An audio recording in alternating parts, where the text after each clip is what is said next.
Selamat datang di webinar Live Coach RCK. Sebelum memulai agenda pelatihan, ada beberapa pengumuman dan harap disimak dengan baik. Yang pertama, kepada para peserta, silakan untuk mengisi absensi terlebih dahulu dengan mengetikkan nama sesuai dengan KTP, kemudian alamat email, nomor handphone, dan juga nama program pelatihan yang diambil di kolom chat.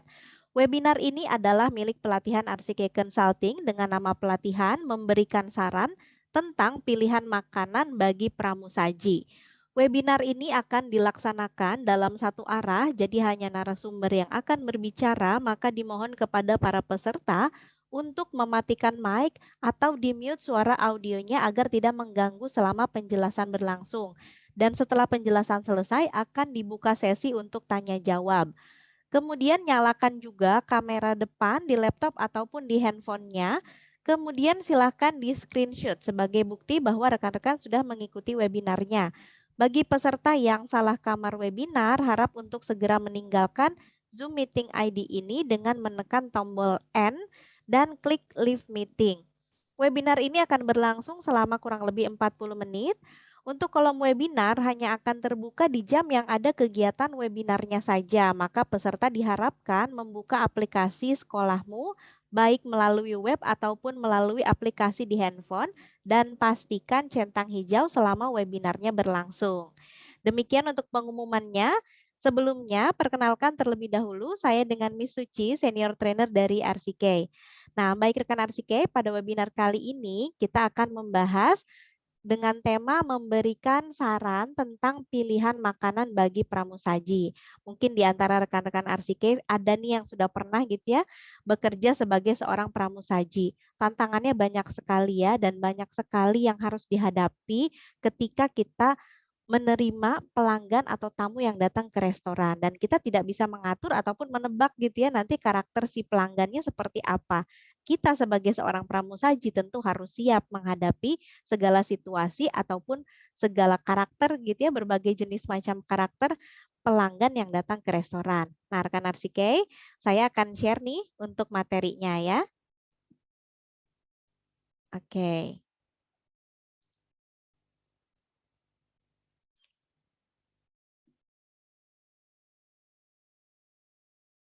Dalam memberikan saran ini ya kepada tamu atau kepada pelanggan kita tentu sebagai seorang pramusaji harus dengan baik ya komunikasinya.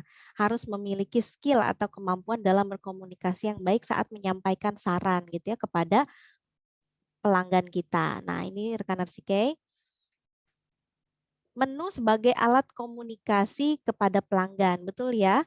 Salah satu cara untuk mengkomunikasikan mengenai informasi yang restoran miliki kepada pelanggannya. Nah, kita mulai dulu nih dengan komunikasinya. Komunikasi ini apa sih rekan RCK? Nah, komunikasi ini adalah merupakan sebuah tindakan ya atau proses transmisi informasi, gagasan, kemudian emosi juga, keterampilan dan semacamnya. Nah, transmisi ini dapat berupa simbol-simbol, kemudian kata-kata, gambar, figur grafik dan semacamnya. Nah, komunikasi juga adalah pertukaran pikiran, pesan, atau informasi seperti ucapan, kemudian isyarat, tulisan, atau perilaku.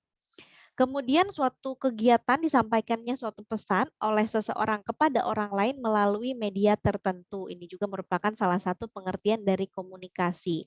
Nah, setelah pesan tersebut diterima dan dipahami sejauh kemampuannya, penerima pesan kemudian menyampaikan tanggapan melalui media tertentu pula kepada penyampai pesannya.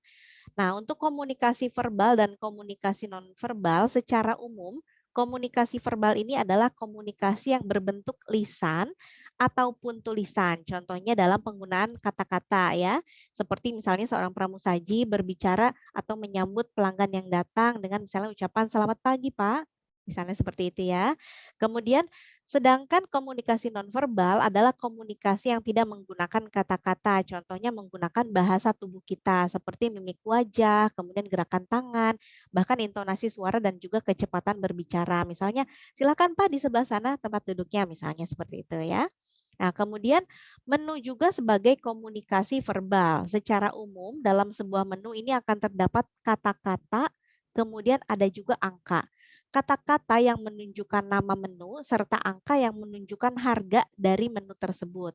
Nah, ilustrasi gambar juga menunjukkan presentasi untuk hidangan, baik makanan dan juga minuman. Kemudian gambar logo dari restoran tersebut.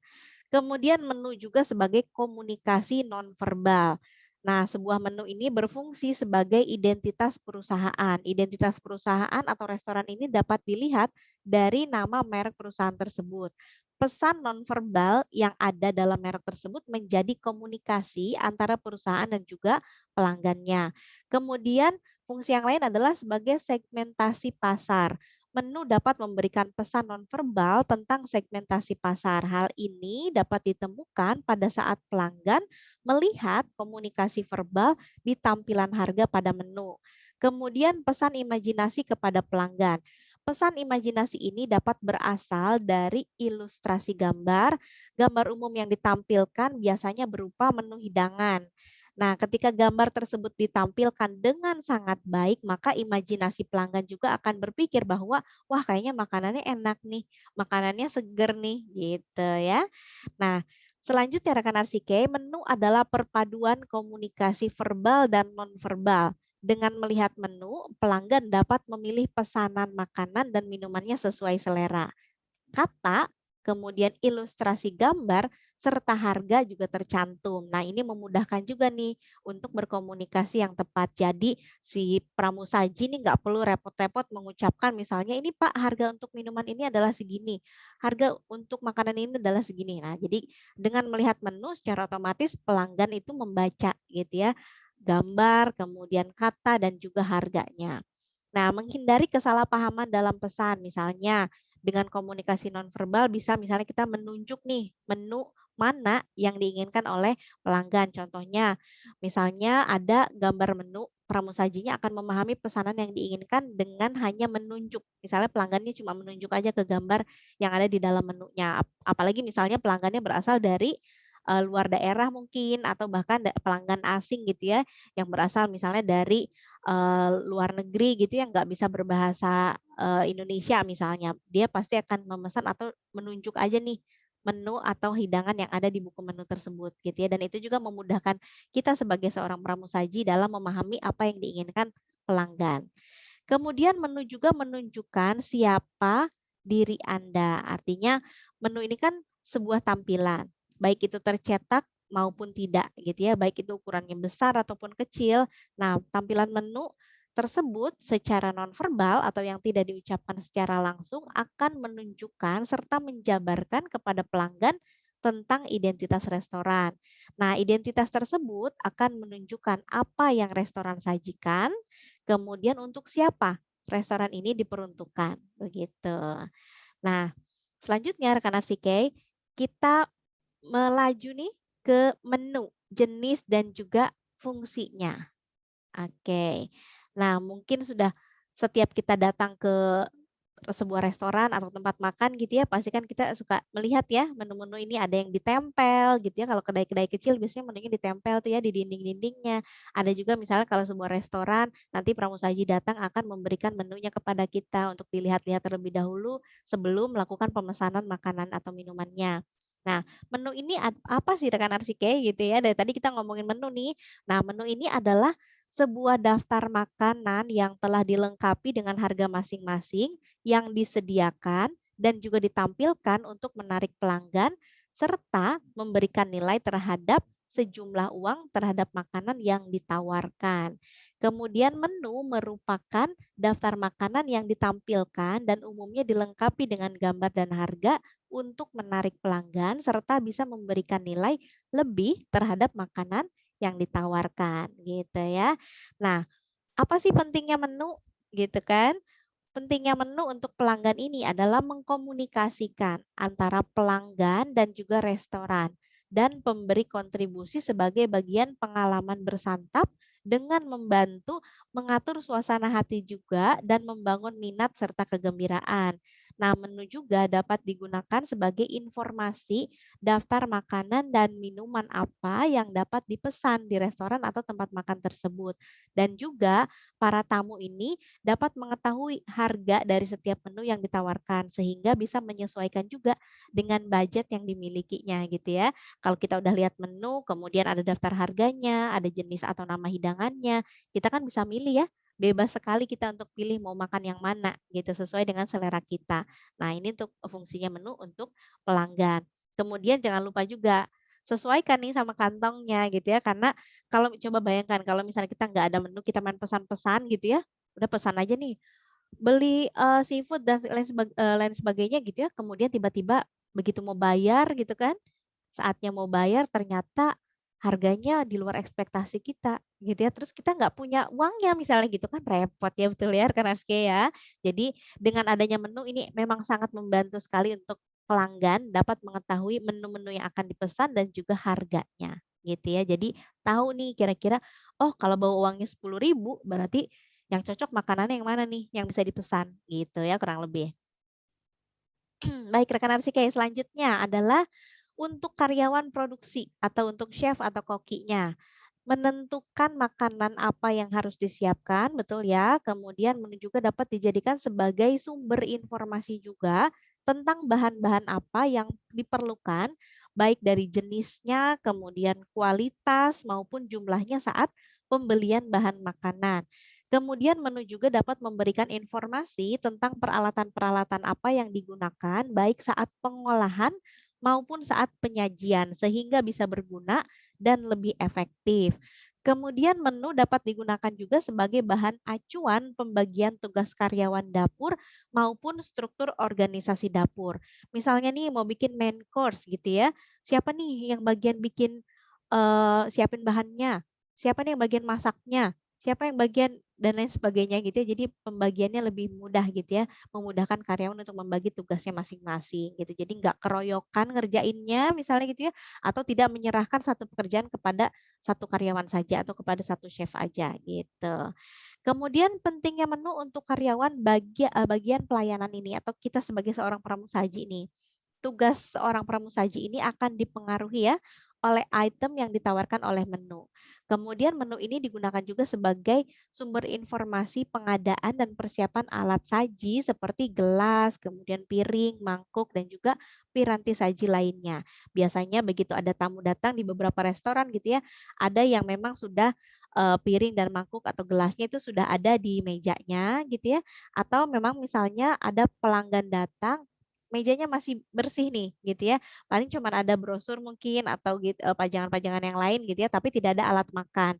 Nah nanti begitu, pelanggannya datang baru nih pramusajinya langsung menyiapkan gitu ya, menyiapkan, barang-barang yang diperlukan atau alat-alat makannya, kemudian baru deh nanti makanannya datang gitu ya. Nah kemudian menu juga dapat memberikan informasi kepada pramusaji tentang daftar makanan dan minuman apa yang ditawarkan, sehingga pramusaji harus mampu menjual dan juga menjelaskan kepada tamu atau customer. Jangan sampai misalnya gini, ditanya nih, Mbak atau Mas, ini French fries ini apa ya? Misalnya gitu ya. Oh itu, apa ya Pak? Ya pokoknya itu makanannya enak deh, misalnya gitu ya. Terus kita sebagai pramusaji cuma menjelaskan itu tanpa menjelaskan misal komposisinya seperti apa, atau bahannya terbuat dari apa, makanannya terbuat dari apa, misalnya gitu ya. Terus kita sama sekali nggak tahu, nggak ada ide sama sekali gitu ya, apa sih french fries itu nggak ngerti deh misalnya gitu ya. Padahal itu cuma kentang goreng misalnya. Terus ada pelanggan yang nggak ngerti gitu ya, karena misalnya bahasanya menggunakan bahasa asing gitu ya, jadi kurang dapat dipahami misalnya. Padahal dia kalau misalnya melihat wujudnya, kan kadang orang ngelihat kalau lihat, kalau membaca misalnya membaca namanya mungkin, kurang paham misalnya gitu ya, tapi kalau dengan sudah melihat bentuknya biasanya, oh ternyata french fries ini kentang goreng misalnya gitu ya. Tapi sebagai seorang pramusaji, apapun yang ditanyakan oleh pelanggannya mengenai makanan atau minuman yang ada di dalam daftar menu, sebaiknya pramusaji sudah mengetahui betul informasinya. Jadi enak nih menyampaikan kepada pelanggannya juga gitu ya. Jadi nggak terpaku misalnya, sebentar ya Pak, pokoknya ya french fries ya itu aja lah pokoknya makanannya." Nah, nggak ada lagi tuh kayak gitu ya. Jadi memang betul-betul menu ini berfungsi dan juga membantu pekerjaan seorang pramusaji, gitu. Kemudian untuk para manajer nih, menu ini adalah alat pemasarannya dan juga penjualan yang paling utama di restoran. Kemudian menu juga bisa memberitahu ya item makanan dan juga minuman apa yang harus dibeli, kemudian peralatan apa yang harus mereka miliki, misalnya mau menyediakan makanan yang misalnya harus masak-masak nih gitu ya, di tempat, bisa masak di tempat, bisa makan di tempat gitu ya, kemudian kita bisa masak sendiri, misalnya apa aja nih kira-kira peralatan yang harus dimiliki oleh restoran tersebut.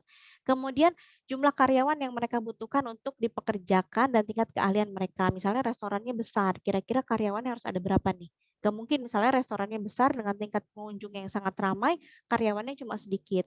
Kalau misalnya karyawannya sedikit, nanti ini akan mempengaruhi performa pelayanan dari restorannya tersebut gitu ya. Jadi memang betul-betul harus dipikirkan nih oleh seorang manajer gitu ya, bagaimana mempersiapkan jumlah karyawan yang dibutuhkan sesuai dengan tingkat keahlian dan juga kebutuhan restorannya, begitu.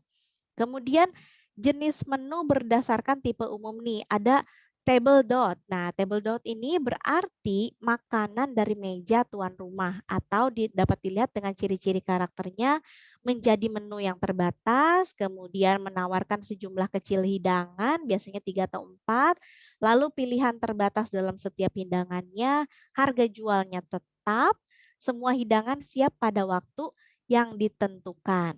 Nah, contohnya untuk menu table d'hôte ini adalah kita sering lihat nih, apalagi kalau misalnya mahasiswa atau karyawan ya yang datang ke restoran, kalau misalnya, lihat menu per item itu, wah kayaknya kalau satu-satu mahal nih, kita lebih pilihnya yang paketan misalnya gitu ya.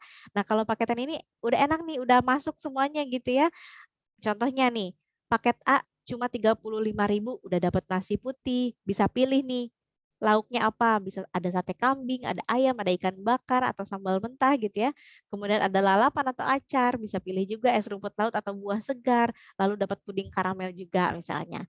Nah, kemudian kalau untuk paket B, ini harganya 30.000 nih. Nah, nasinya nasi uduk, lauknya tahu atau tempe, lalapan atau sambal, kemudian ikan lele, es teh manis atau hangat, atau puding gitu ya. Nah, ini silakan untuk contoh menu table d'hôte ini ya. Ada paket-paketan kayak gitu. Jadi lebih memudahkan si pelanggannya yang, eee, ingin menunya udah satu satu paket komplit gitu ya, nggak perlu mikirin lagi nih apa-apa gitu ya, untuk, lauknya gitu. Nah, kemudian ada lagi nih yang kedua adalah à la carte nih. Nah, à la carte ini berarti bebas memilih dari kartu atau buku menu gitu ya. Nah, ciri-ciri karakternya sebagai berikut. Menu yang biasanya lebih besar dari menu table d'hôte dan menawarkan pilihan yang lebih banyak. Kemudian mengkategorikan judul hidangan dari mulai hidangan pembuka, hidangan utama, dan juga hidangan penutup.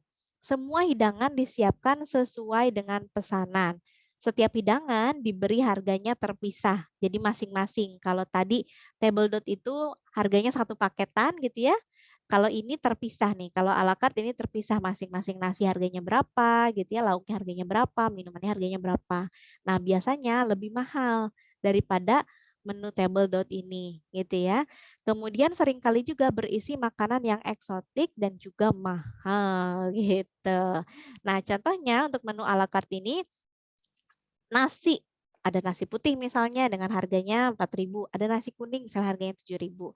Kemudian hidangan utamanya apa nih? Misalnya ayam goreng 7.000 per porsinya, sate ayam misalnya 15.000 gitu ya. Kemudian untuk minumannya nih, untuk air putih gratis, es teh manis hangat harganya 4.000, es teh tawar 3.000 misalnya gitu ya. Nah, ini contoh untuk menu à la carte, jadi terpisah gitu ya. Kalau tadi semuanya digabung dalam satu paket gitu ya, udah lengkap. Kalau à la carte masing-masing dengan harganya juga tersendiri gitu. Kemudian ada juga nih buffet style, ini biasanya kita kenal sama prasmanan ya. Nah, prasmanan ini biasanya kalau kita ke undangan ya, banyak sekali nih beberapa, menu-menu yang tersaji dalam, pesta gitu ya atau undangan pernikahan misalnya gitu ya. Biasanya kan prasmanan gitu ya, artinya si tamu atau, tamu ini bisa memilih sendiri atau pelanggan ini bisa memilih sendiri makanan yang diinginkan gitu ya. Makanannya biasanya sudah tersaji gitu. Nah, model ini cenderung lebih mudah juga nih untuk diterapkan karena Itu tadi ya, bisa memilih makanan apa aja yang disukai yang sudah dihidangkan di meja prasmanannya. Jadi kita bisa pilih gitu. Nah, untuk penyajian buffet style ini biasanya para tamu undangan atau pelanggan ini tidak duduk di meja makan melainkan berdiri gitu ya. Karena biasanya juga menunya kecil-kecil nih gitu ya. Artinya tidak tidak sebanyak kita kayak misalnya datang ke restoran yang menyajikan ala carte tadi gitu ya, menunya atau porsinya besar. Nah, ini juga menyebabkan alat-alat yang dibutuhkan juga sangat simpel gitu ya, mungkin hanya piring dan juga sendok saja gitu. Nah, kemudian jenis menu berdasarkan jadwal menu, beberapa kali digunakan. Misalnya fix menu ini adalah sebuah menu digunakan untuk beberapa bulan atau lebih, bisa juga mingguan, bulanan, musiman, dan sebagainya. Misalnya dalam 1 minggu dulu nih menunya sama gitu ya, untuk minggu ini menunya adalah misalnya, semua berbahan dasar daging misalnya gitu ya. Kemudian, menu yang selanjutnya ini per 1 bulan, misalnya menunya sama tetap 1 bulan misalnya gitu ya. Kemudian ada juga cycle menu nih. Menu ini dirancang untuk memberikan variasi atau berputar, biasanya diperuntukkan kepada pelanggan yang sering makan atau bahkan setiap hari ya. Misalnya kayak kantin sekolah, kemudian rumah sakit, catering kantor gitu ya, beberapa catering juga menggunakannya cycle menu. Misalnya hari ini apa menunya, besok ganti lagi. Hari Senin, Selasa, Rabu, Kamis sampai Jumat misalnya berbeda-beda nih. Nanti minggu depan gitu ya, diputar lagi gitu ya, seperti itu terus untuk cycle menu ini. Nah, jenis menu berdasarkan tipe menu umum, yaitu dirancang berdasarkan waktu makannya. Ada breakfast atau sarapan, ini menunya cukup standar, item-itemnya juga sederhana, cepat, dan juga murah. Kemudian ada lunch atau makan siang, biasanya menampilkan item menu yang mudah dan cepat dibuat. Ini lebih ringan dari menu makan malam. Kemudian ada juga dinner atau makan malam, adalah makanan utama bagi kebanyakan orang. Lebih berat karakternya dan rumit daripada yang ditawarkan saat sarapan atau makan siang gitu. Nah, ini jenis menu berdasarkan tipe menu umum ya. Kurang lebih seperti ini. Biasanya ada tampilan gambarnya, ada, kata-katanya gitu ya, ada daftar harga, daftar makanannya, dilengkapi gambar ini justru lebih memudahkan kita ya untuk melihat gitu ya kira-kira tampilan atau nanti makanannya atau hidangannya seperti apa ya, gitu. Kalau misalnya kita sudah bisa membayangkan, "Oh ya ini kayaknya enak deh sup atau saladnya ini," karena misalnya kita tergoda nih melihat tampilan atau ilustrasi gambar yang diberikan di dalam menu tersebut gitu ya. Dan kemudian ada juga main course misalnya nasi goreng kampung. Nasi goreng kampung kayak gimana ya misalnya gitu ya. Nasi goreng kampung ini seperti apa ya? Kita belum punya gambaran nih, nasi goreng kampung ini seperti apa? Apakah sama dengan, apa namanya, nasi goreng pada umumnya gitu ya atau malah berbeda nih misalnya. Nah kalau misalnya kita ingin menanyakan hal tersebut gitu ya, boleh tanyakan langsung kepada si pramusajinya gitu ya, tanyakan kepada pramusaji bahwa, "Ini nasi goreng kampung itu apa ya Mbak?" Gitu. Nanti kan pramusaji menjelaskan gitu ya, pramusaji atau kita sebagai seorang pramusaji harus mampu nih menjelaskan. Misalnya, "Untuk nasi goreng kampung ini Bu, bahan dasarnya adalah nasi, kemudian diracik dengan bumbu dasar, nasi goreng kampung ala restoran kami," misalnya gitu ya, "yang terdiri dari bla bla bla bla bla," bahan-bahannya jelaskan. Misalnya seperti itu gitu ya. Jadi sebagai seorang pramusaji harus mampu nih mengkomunikasikan apa yang ingin ditanyakan oleh pelanggannya, sampai mereka juga mendapat gambaran, "Oh ternyata nasi goreng kampung ini kayak gini." Sampai akhirnya mereka penasaran, setelah mereka penasaran pasti mereka ingin memesan gitu ya, memesan makanannya, akhirnya membuat keputusan gitu pada akhirnya untuk bisa memesan makanannya tersebut gitu ya. Karena pada intinya adalah balik lagi ke tadi ya, fungsi dari, seorang pramusaji ini dan juga fungsi dari si menunya. Pramusaji ini harus bisa nih menjelaskan, harus bisa menggiring gitu ya, menggiring si, pelanggan ini atau tamu restoran ini untuk bisa memilih menu mana yang akan mereka pesan gitu ya. Kalau misalnya mereka cuma, "Oke, saya mau ini nih classic salad aja deh," misalnya gitu. "Tapi ini classic salad itu kayak gimana ya, Mbak?" Misalnya, "Gimana ya, Bu? Ya pokoknya ya salad, Ibu tahu salad kan?" Misalnya gitu ya.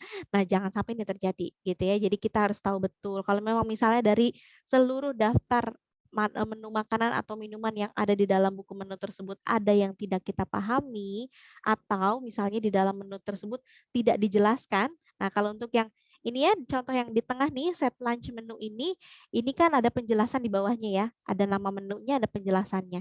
Ini lebih mudah ya. Jadi si pelanggan pun mungkin nanti akan membaca, tapi terkadang ada juga nih nanti pelanggan yang nggak mau baca, mau taunya pokoknya saya mau pesan ini tuh apa ya Mbak? Kita harus jelasin gitu ya. Tapi ada juga pelanggan yang memang, rajin gitu ya, baca dulu, pahami dulu gitu ya, kira-kira yang mana nih menu yang tepat, yang sesuai dengan seleranya dia gitu. Tapi kalau misalnya untuk jenis pelanggan yang memang tidak mau membaca atau misalnya, tidak mengerti dengan menu makanan dan, menanyakannya kepada kita sebagai seorang pramusaji, ya tentu kita harus membantunya gitu ya, jangan memaksa mereka, "Baca dong Bu, di situ kan ada tulisannya," misalnya gitu ya. Nah, jangan seperti itu. Jadi silakan bantu dengan penjelasan, komunikasikan apa yang kita ketahui mengenai informasi tentang makanan tersebut. Begitu ya rekan Arsike ya. Nah, itu dia beberapa jenis dan juga fungsinya dari sebuah menu gitu. Oke, thank you nih rekan Arsike.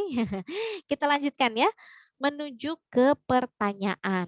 Nah, ada beberapa pertanyaan nih yang sudah dikumpulkan gitu, untuk, bisa dijawab atau bisa kita diskusikan ya.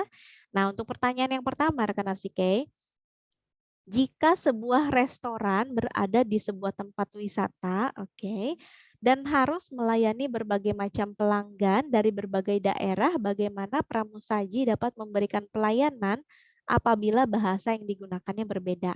Oh ya, kalau misalnya kita punya restoran gitu ya, restorannya ada di sebuah tempat wisata. Nah, tempat wisata ini kan bisa dikunjungi oleh siapapun, betul ya? Oleh siapapun tidak terbatas, artinya mau tua muda gitu ya, kemudian dari luar negeri ataupun dalam negeri, wisatawan lokal ataupun asing gitu ya, bebas gitu ya. Mereka semua bisa, datang untuk berkunjung ke tempat wisata tersebut. Nah, tapi yang jadi permasalahannya adalah ketika kita membuka restoran di sebuah tempat wisata, bagaimana nih si kualitas dari pramusajinya itu sendiri? Artinya apakah semua pramusajinya dituntut untuk bisa berbahasa asing gitu ya? Atau misalnya, ya udah deh seadanya aja yang penting mau kerja dulu gitu ya, kerjanya udah bagus untuk bahasa gampang deh nanti pasti di antara misalnya 10 orang pramusaji pasti ada deh salah satunya nih yang bisa atau yang paham atau yang mengerti bahasa asing misalnya gitu ya. Kita ambil contoh misalnya dari, wisatawannya dari luar negeri gitu ya, wisatawan asing nih. Wisatawan asing misalnya datang ke Jakarta misalnya gitu ya, mau lihat Monas gitu. Kemudian di sekitaran Monas ini ada restoran misalnya gitu ya. Nah sekitar di restoran tersebut ada seorang pramusaji yang melayani si wisatawan asing ini. Datang nih gitu ya, kemudian sebagai seorang pramusaji tentu karena udah ngelihat gitu ya, udah melihat tampilan dari si wisatawan tersebut, wah kayaknya bule nih gitu ya, wah kayaknya ini orang asing, nggak bisa nih kayaknya diajak ngomong bahasa Indonesia misalnya gitu ya. Terus kita tahu nih misalnya, sedikit-sedikit tentang bahasa Inggris karena misalnya, kita udah pernah menonton sebuah, film gitu ya, film yang berbahasa Inggris di dalam restoran bagaimana misalnya seorang pramusaji dalam menyambut tamu yang datang. Misalnya, "Oke, hello sir, welcome," misalnya gitu ya, "please have a seat." Suruh duduk, misalnya sambil ditunjukkan nih, dikasih bahasa tubuh juga dari seorang pramusajinya gitu ya. Apalagi kalau misalnya merasa, ya nih bahasa Inggrisnya masih belum lancar misalnya gitu ya, dipersilakan duduk sambil gunakan misalnya tunjuk kursi atau tempat duduk mana yang bisa, digunakan oleh tamu tersebut gitu ya. Gunakan bahasa tubuh kita karena pasti walaupun, kita tidak mengucapkan kata-kata gitu ya, kalau misalnya, mereka paham, mereka melihat bahasa tubuh kita biasanya mereka pun sudah paham gitu ya, apa yang mereka inginkan gitu, apa yang maksudnya apa yang kita maksud gitu ya, dan bisa mengirim mereka misalnya ke tempat yang kita tuju tersebut. Nah kemudian nanti, kalau misalkan mereka sudah duduk gitu ya, sudah selesai, silakan sudah duduk, dipersilakan jangan lupa untuk diberikan menunya. Nah, misalnya kebetulan menunya ini pakai bahasa Indonesia semua nih. Kalau tadi ada french fries misalnya gitu ya, ada bahasa Inggrisnya dikit-dikit. Nah, kalau ini cuma nasi goreng kampung, nasi goreng terasi misalnya gitu ya, nasi goreng apalah segala macam itu tapi menggunakan bahasa Indonesia. Pasti bingung dong gitu ya, pasti si, bulenya nih bingung gitu ya, nanti setelah bulenya bingung ini, terus gimana nih apa yang harus kita lakukan? Nah, dijelaskan gitu ya. Kalau ada di dalam menunya ini sudah ada gambarnya, itu lebih mudah gitu ya. Minta aja si, pelanggan tersebut atau tamunya untuk menunjuk menu makanan mana gitu ya, "Which one do you prefer sir?" Atau "Ma'am," misalnya gitu ya. nanti mereka akan menunjuk sendiri gitu ya, "Oh ini saya mau yang ini." Biasanya cuma tunjukin yang ada di menunya aja, gitu ya, tanpa mereka bicara karena mereka juga bingung nih, ngasih taunya gimana ya, karena bahasanya berbeda misalnya gitu. Jadi bukan cuma kita aja yang bingung untuk, menyampaikan gitu ya, mereka juga sama pasti merasakan kebingungan yang sama dengan yang kita rasakan gitu ya, "Aduh gimana nih, dia nggak ngerti bahasa gue," gitu ya. "Duh, lu juga nggak ngerti nih bahasa gue," misalnya gitu ya. Jadi memang komunikasinya salah satu yang bisa digunakan untuk berkomunikasi dengan pelanggan atau dengan, tamu yang berasal dari luar daerah atau dari, wisatawan asing, yaitu dengan salah satunya menggunakan bahasa tubuh tadi gitu ya, itu sangat membantu sekali. Kemudian Eee, ada juga misalnya kita langsung, mengarahkan gitu ya kepada, pramusaji biasanya sih kalau kita kan nggak mau mengecewakan gitu ya, nggak mau mengecewakan si restoran kan nggak mau mengecewakan pelanggannya biasanya. Nah, si manajer restoran ini biasanya sudah tahu nih, kira-kira mana nih karyawannya yang mampu berbahasa Inggris misalnya. Jadi ketika nanti ada tamu atau pelanggan yang datang dari, berasal dari, luar daerah artinya dari luar negeri misalnya, nanti si karyawan ini nih biasanya yang disuruh maju dulu gitu untuk menyambut tamunya. Karena balik lagi, mau bagaimanapun tujuannya dari sebuah restoran ini kan ingin memberikan pelayanan yang terbaik ya kepada, tamunya atau kepada pelanggannya gitu. Jadi mereka pasti ingin memberikan sesuatu yang berkesan untuk pelanggannya setelah mereka, makan atau, menyantap hidangan yang disajikan. Selain dari rasanya gitu ya, selain dari menu makanan atau minuman yang dihidangkan juga dari pengalaman mereka dalam, mengunjungi restoran tersebut gitu. Jadi nanti otomatis nanti si manajer cari nih, siapa nih yang pandai gitu ya berbahasa Inggris. Itu tuh tolong handle dulu misalnya gitu ya. Kemudian kalau, bahasanya masih menggunakan bahasa daerah ini pun sama bisa difungsikan juga ya menggunakan bahasa tubuh dengan menunjuk, kemudian bisa ditunjukkan juga gambarnya, tunjukkan, namanya ini gambarnya misalnya gitu ya. Jadi seperti itu kurang lebih. Jadi, tidak akan terlalu membuat kita merasa bingung gitu ya si pelanggan ini atau tamu hotel ini mau pesen apa sih sebenarnya gitu. Oke rekan Arsike kita lanjut ya ke pertanyaan yang kedua. Apa yang dimaksud dengan cycle menu? Oke, jelaskan contohnya. Seperti tadi ya, cycle menu ini menunya berputar gitu ya. Berputar artinya misalnya menunya dalam satu minggu, contohnya kita ambil untuk menu catering kantor misalnya ya. Ada kan beberapa nih yang masih menggunakan catering gitu ya di beberapa kantor atau perusahaan untuk makan siang misalnya para karyawannya. Karyawannya ada misalnya beberapa, katakanlah karyawannya ada 100 orang. Nah, penyedia catering ini nggak mungkin dong misalnya dalam satu minggu menu makanannya sama terus. Pasti karyawannya bosan, betul nggak? Dan pasti makanan dari catering tersebut itu nggak akan dia makan gitu, karena dia merasa, "Aduh bosan banget sih menunya ini lagi," gitu ya. Nah, dengan cycle menu ini jadi misalnya satu minggu pertama dari hari Senin ke hari Selasa ini menunya beda. Selasa ke hari Rabu juga menunya beda. Kamis juga beda, Jumat beda. Nah, nanti minggu depannya bisa diulangi lagi tuh. Untuk hari Senin samakan lagi menunya dengan yang hari Senin minggu lalu gitu ya. Atau misalnya mau diputar-putar nih, misalnya menu hari Senin mau dijadikan hari Rabu, menu yang hari Rabu mau dijadikan hari Senin gitu. Tapi, artinya tetap menggunakan menu yang sama tapi diputar gitu ya. Contohnya seperti tadi, ketika misalnya kita menghidangkan makanan untuk catering kantor atau misalnya kantin sekolah gitu ya. Nah, kantin sekolah ini biasanya juga ada beberapa, untuk, siswanya gitu ya yang datang ke kantinnya kemudian bisa, melakukan prasmanan tadi ya. Sistemnya ada yang buffet, ada yang juga sudah beri tempatnya masing-masing terus dibagikan gitu ya. Ada juga yang seperti itu mungkin, dikasih kayak nasi-nasi kotak gitu ya, kemudian baru dibagikan kepada, karyawan ataupun kepada siswanya gitu ya, kepada murid-murid yang menggunakan jasa catering tersebut. Kemudian bisa juga nih, ketika kita misalnya kalau, rekan arsike mungkin pernah juga, ada beberapa contoh catering-catering yang kadang gitu ya menunya justru setiap hari itu malah, beda-beda terus ada juga yang kadang menunya tuh dalam beberapa hari sama. Nanti baru di hari kemudiannya ada juga yang, dirubah gitu ya.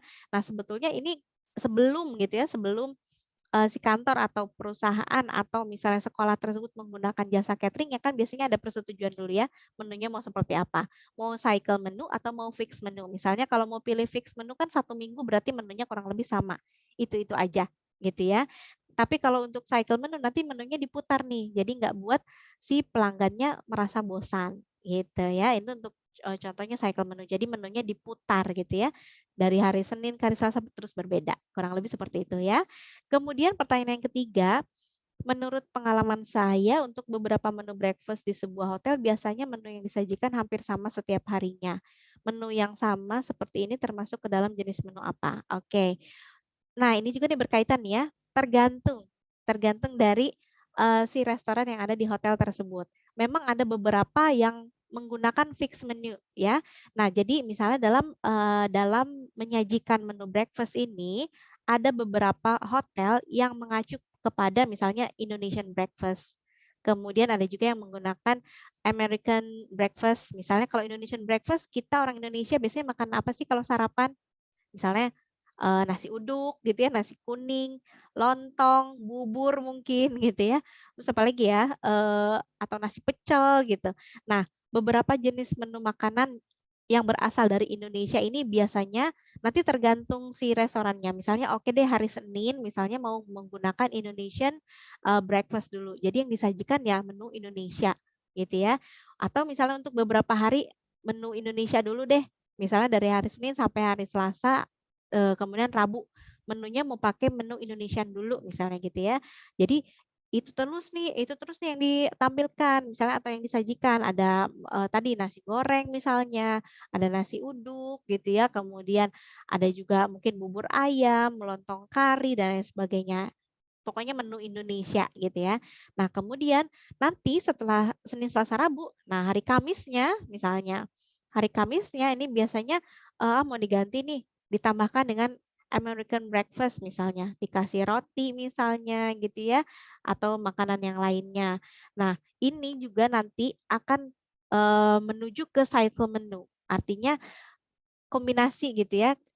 Kayaknya untuk, beberapa hotel atau restoran yang ada di dalam hotel ini memang menggunakannya untuk, penyajian breakfast ini atau makanan di restoran tersebut adalah cycle menu, gitu ya. Karena ya itu tadi, nggak mau membuat pelanggannya bosan gitu ya, merasa jenuh dengan makanan yang itu-itu saja gitu. Bayangkan kalau misalnya menginap di hotelnya 1 hari sih mungkin, wah ini makanannya enak-enak nih, wah kayaknya makanannya baru. Tapi bayangkan kalau misalnya yang menginap di situ udah 1 minggu tapi dikasih menunya yang sama terus misalnya, pasti bosan, ya enggak? Jadi nanti biasanya ada beberapa yang menggunakan fix menu seperti tadi yang akan disajikan misalnya di hotel tersebut adalah Indonesian breakfast sama American breakfast misalnya gitu. Jadi menu itu terus yang akan selalu ada, itu yang dijadikan sebagai fix menunya.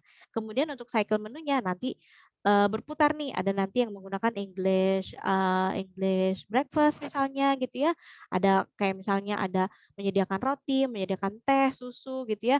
Kemudian mau di-combine juga nih sama American breakfast, ditambahkan misalnya sereal dan lain sebagainya. Mana yang nanti akan, dipilih menjadi fixed menu dan juga mana yang nanti akan dijadikan cycle menu gitu. Jadi mengkombinasikan 2, 2 jenis gitu ya, 2 jenis menu ini, ada yang fix dan juga cycle menu gitu.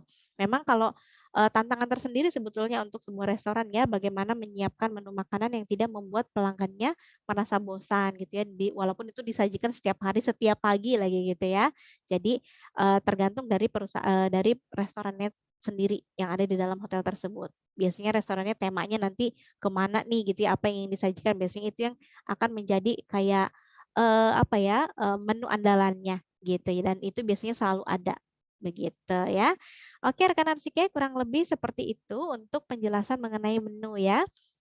Nah, menu ini, kalau kita bisa simpulkan, menu ini memang sangat berfungsi sekali, baik untuk restoran ataupun untuk seorang pramusaji dan juga bagi pelanggannya sendiri gitu ya.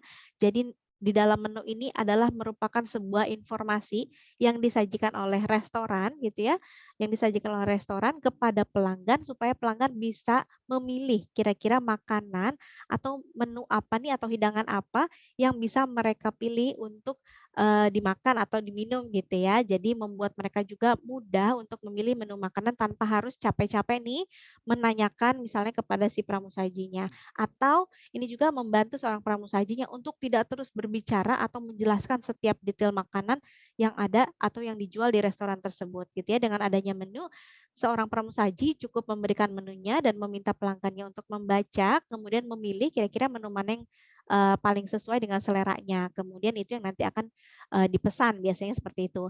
Tapi kalau memang misalnya si pelanggan atau tamu tersebut ingin menanyakan sesuatu hal mengenai menu tersebut, ya tidak ada salahnya seorang pramusaji tentu harus menjelaskannya dengan baik.